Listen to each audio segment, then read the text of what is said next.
الشيطان الرجيم بسم الله الرحمن الرحيم اقرأ باسم ربك الذي خلق خلق الإنسان من علق اقرأ وربك الأكرم الذي علم بالقلم علم الإنسان ما لم يعلم صدق الله العظيم.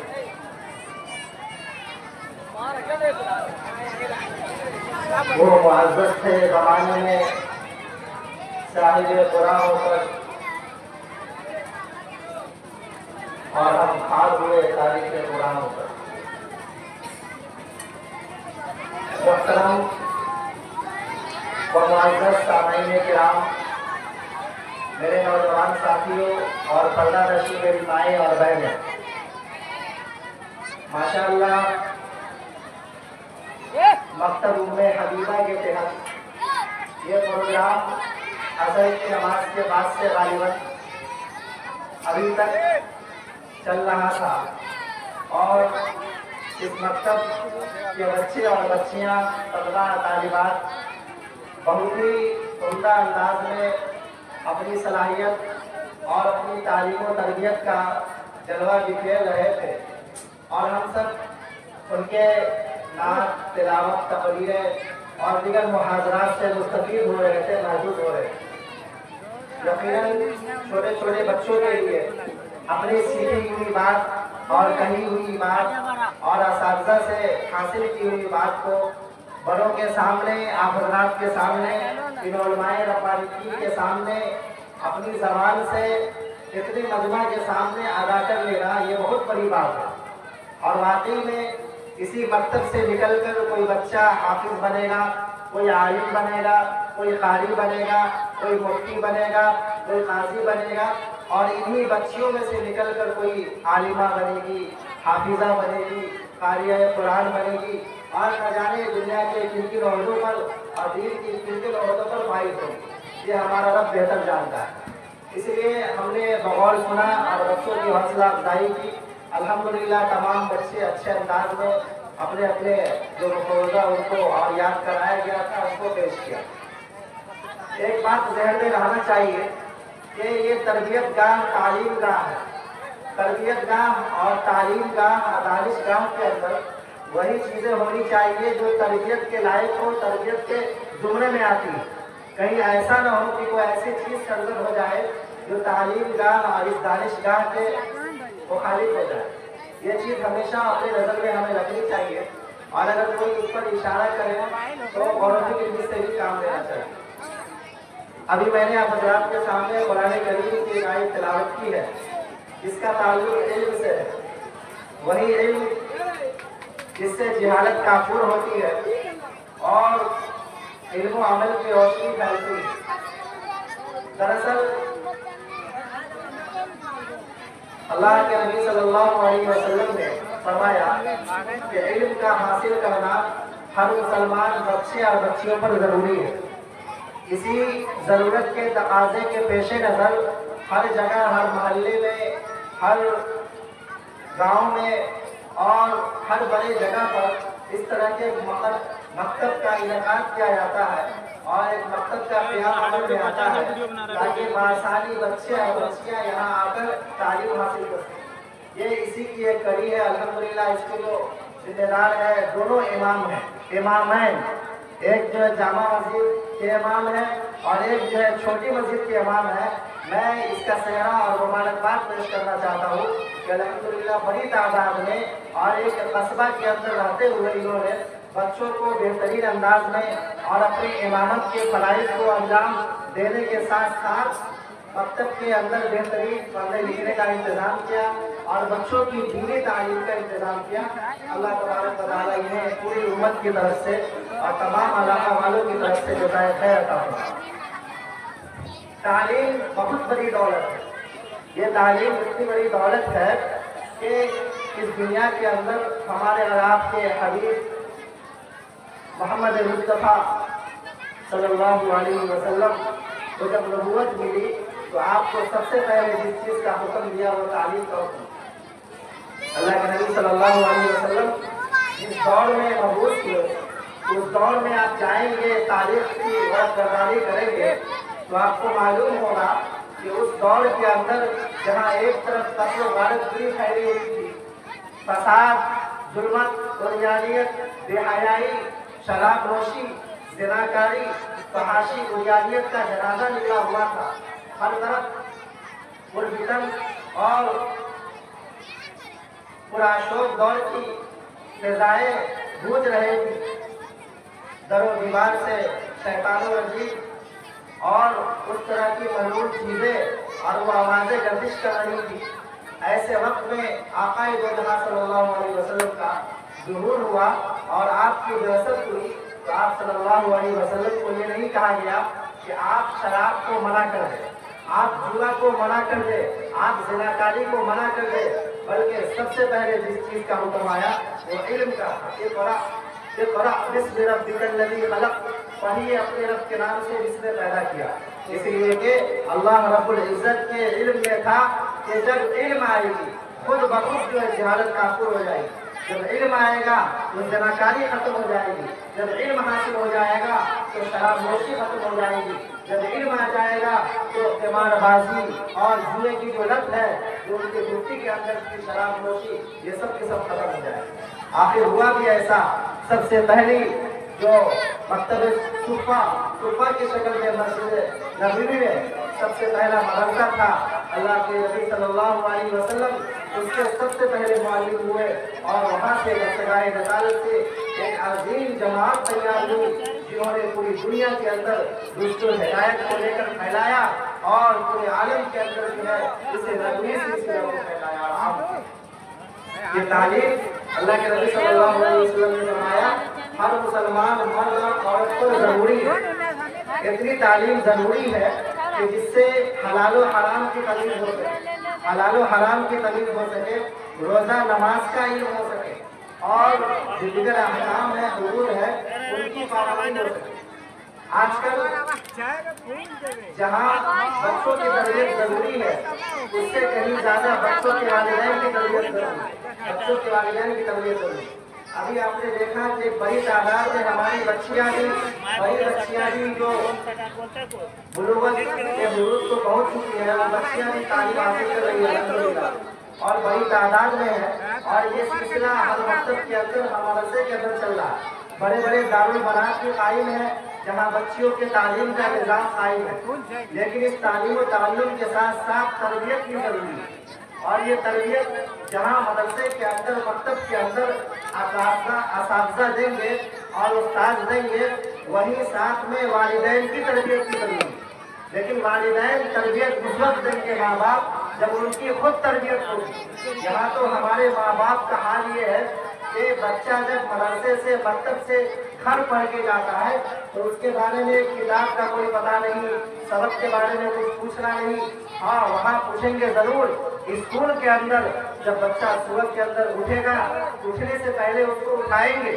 اٹھانے کے بعد بڑے پیار و محبت سے نہلائیں گے، دھلائیں گے، اور اس کے بعد بستہ اس کو پہنائیں گے، بستہ پیٹھ میں ڈالنے کے بعد ہم اسے لے جائیں گے اسکول کے بس پر چھوڑنے، وہاں سے آنے کے بعد پھر ہم دیکھیں گے کیا سبق دیا گیا ہے، ہوم ورک کرو۔ لیکن یہی چیزیں جب مدرسے کے اندر سے ہمارا بچہ آتا ہے اور جب پڑھ کے گھر سے چلا جاتا ہے، یا صبح کے اندر اپنے بچوں کو مدرسے میں یا مکتب میں بھیجنا ہوتا ہے، تو معاف کیجیے گا مگر یہ سچی بات ہے، ہماری مائیں اس کے منہ دھونے پر بھی توجہ نہیں دیتی۔ وہ بچہ، اس کی ٹوپی گندی ہے، کرتا گندا ہے، پیجامہ گندا ہے، اگر وہ بچی ہے اس کا دوپٹہ گندا ہے، اس کا شلوار اور ڈمپر گندا ہے، یہاں تک کہ منہ دھونے کا بھی اہتمام نہیں کرتے، کتاب کو جیسے تیسے گندے سندے پڑوتی اور بستے میں لے کر مدرسے میں بھیج دیتے ہیں، اور پھر یہاں سے جانے کے بعد کیا سبق پڑھایا گیا، استاد نے کیا پڑھایا، کیا تربیت کی، کسی چیز کا کوئی جائزہ نہیں لیتے۔ اس کی وجہ یہ ہے آج ہمارے دلوں کے اندر یہ دینی تعلیم کی اہمیت ختم ہو رہی ہے، آج مادیت ہمارے اندر جگہ لے لی ہے، آج ہم نے صرف اور صرف اصلی علوم کو اپنا محور اور مرکز بنا دیا ہے۔ آج آپ دیکھیے گا ہمارے یہاں اتنے فتنے کھڑے ہو رہے ہیں، خاص طور پر ہماری مائیں اور بہنیں جو غلط راستے پر چل رہی ہے،